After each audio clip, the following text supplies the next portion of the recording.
விதி. இந்த வார்த்தைய நம்ம அடிக்கடி வாழ்க்கையில சொல்லி கேட்டிருப்போம். நம்ம வாழ்க்கையில நடக்கிற எல்லா சந்தர்ப்பத்தையும் நம்ம கொண்டு வந்து விதின்னு சொல்றோம். நல்லது நடந்தாலும் அது விதி தான், கெட்டது நடந்தாலும் விதி தான். கஷ்டம், சுகதுக்கம் எல்லாமே கலந்தது தான் இந்த விதி. விதிய மாற்ற முடியுமா? விதிய மாற்றி எழுதுற அளவுக்கு சக்தி எந்த சுவாமி கிட்ட இருக்கு? இத அருணகிரிநாத சுவாமிகள் கந்தர் அலங்காரத்துல சொல்லிருக்கார். "அவன் கால் பட்டு அழிந்தது இன்று என் தலைமேல் அயன் கையெழுத்தே." யாரோட கால்பட்டு தலையெழுத்து அழிஞ்சது அப்படின்னு நீங்க கேட்கலாம். முருகப்பெருமானோட கால்பட்டு அருணகிரிநாத சுவாமிகளோட வாழ்க்கையில இருந்த தலையெழுத்து. அயன் அப்படிங்கிறது பிரம்மா. பிரம்மாவோட எழுத்தையே முருகப்பெருமான் மாத்தி அமைச்சிட்டார்.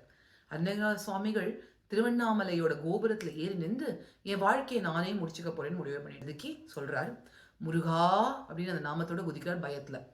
அந்த முருகான்ற பேர் சொன்னோடனே மயில் பல மைல் தாண்டி வந்து அருணகிரிநாத சுவாமிகள் காப்பாற்றினது மட்டும் இல்லை, அவரோட விதியே மாற்றி அமைச்சார்.